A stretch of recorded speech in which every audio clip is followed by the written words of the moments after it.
Right. Good morning and welcome to Master Talker online class. Today we'll be talking about rational and partial fraction. Now, a rational function is just simply a function like this, okay, in which each of these terms are polynomials. Remember what I told you about polynomial? Polynomial is an expression in which each of the term is just what non-negative whole numbers or non-negative integers, okay. Once the power is already negative, for instance, x raised to power minus 5, even if you have every other thing, it's no longer a polynomial. If you have even exponential, it is not a polynomial. If you have sine, cos, trigonometry, is no longer a polynomial. If you have log, it's no longer a polynomial. So a polynomial is an expression where the power of the terms are non-negative integer. It can be 0. So, but here, a rational fraction is just a fraction in which the denominator is not 0. Please, the denominator cannot be 0. If the denominator is 0, then it is not a rational fraction again. So an example to that is if I have x, 3x raised to power 4 plus 5x minus 3 all over 2x4, 2x2 plus 5x, okay? This is a rational fraction, okay? Now, that is that. Let me solve a question. Let me solve one question. They say resolve 3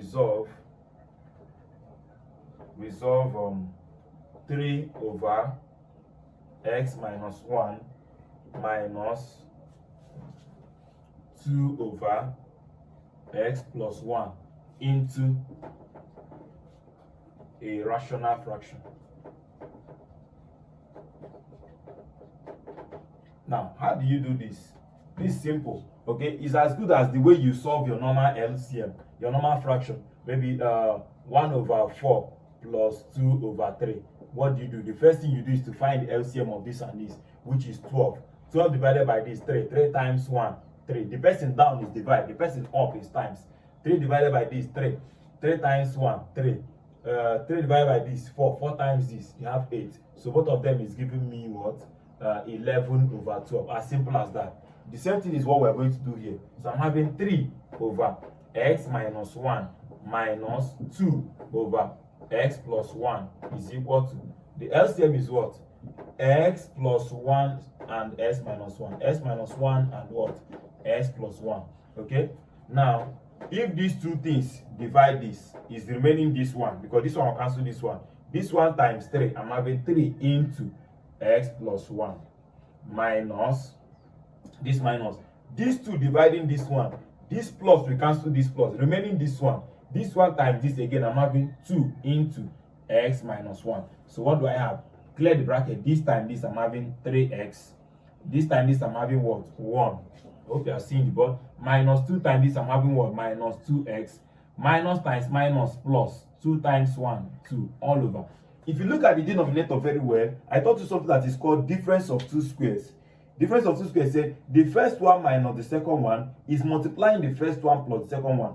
The only thing that when two things are multiplying it by the conjugate, you know, remember conjugate is so that if here is plus, here will be minus. And when they are multiplying each other, it means difference of two squares. So it means the difference of the first one squared and the second one squared. So what do you have? If you like, you do this. If you like, just leave the answer like this. This minus this will give me x. This plus this will give me what? 3 all over x squared minus 1 squared is 1. So this is the answer for that. Now, that is for rational fraction. Now, the next thing we are going to talk about is partial fraction. Now, partial fraction is simply, now that question I gave was in partial fraction. We now resolve it into what? A rational fraction. So we are going to do the opposite now. We are going to be given a rational fraction to turn it into a partial fraction. But you need to note one simple and very important something. For an equation to be turned or to be resolved into a partial fraction, it must be a proper fraction. Proper fraction in the sense that the numerator must be less than the denominator before you can resolve it into a partial fraction. If it is not less than the denominator, you cannot resolve it into the partial fraction until you make it less than the denominator. What do I mean by that? If you look at this, x raised to the power 4 plus 3x raised to the power 3 plus maybe 2, something like this, all over x squared plus 5 or something like this. Now the highest power of this numerator is 4, while the highest power of the denominator is 2. You see that the numerator is heavier than the denominator. So this equation cannot be resolved into a partial fraction until you divide this. After dividing this, you will now have the one you can now resolve into a partial fraction, because the remainder part will now give you a proper fraction. So a proper fraction is a fraction in which the highest power of the numerator is less than the highest power of the denominator, not equal. It must be less than that. An example is if I have x, in fact the example is if I turn this upside down, x squared plus 5 all over x raised to the power 4 plus 3x squared plus 2. Okay, this is a proper fraction and it can be resolved into a partial fraction. That is that. Now the next thing we are going to learn is different forms of equation that can be resolved into a partial fraction. In fact, let me call it types of partial fraction before I start showing you how to solve it. Types of partial fraction. Okay, now the first type is called the distinct linear form. Distinct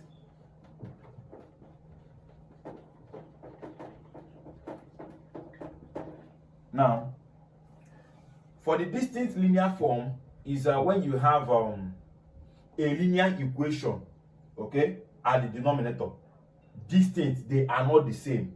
What do I mean by that? If I have x raised to the power x, for instance 3x minus 5 over maybe x plus 2 and maybe 3x plus 5, something like this. Now if you look at the denominator, we are talking about denominator, forget about the numerator, denominator.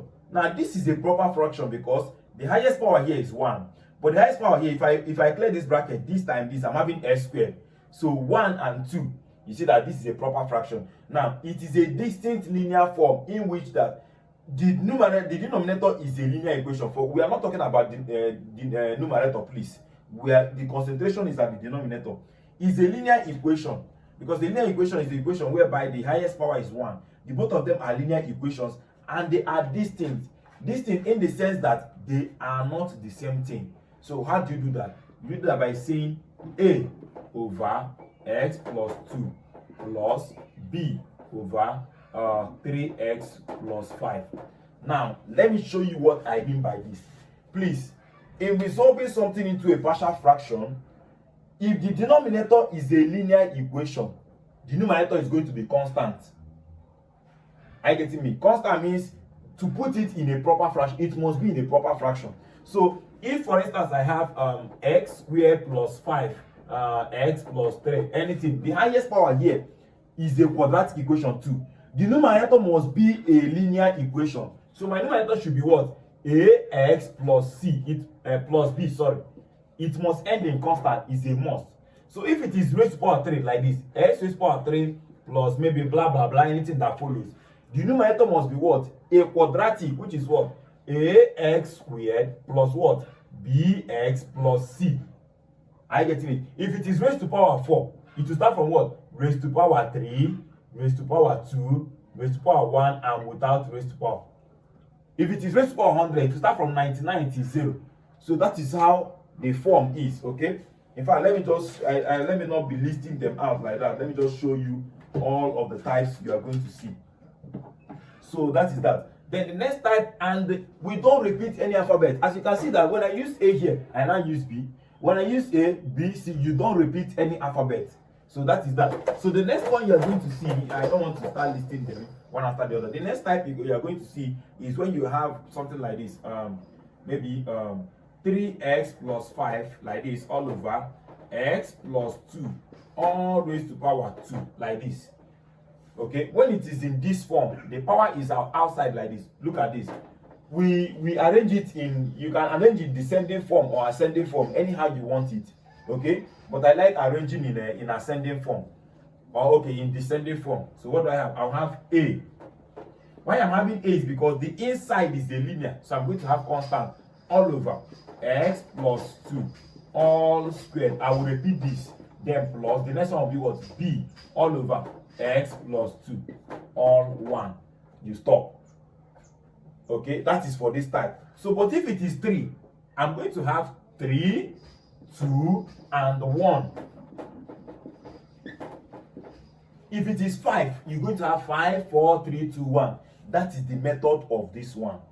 Considering what you are having inside though, for instance, if here is squared, you are going to notice that if here is squared, for instance, you are going to notice that the square here shows that it is now a quadratic. So linear will be at the top, which is what?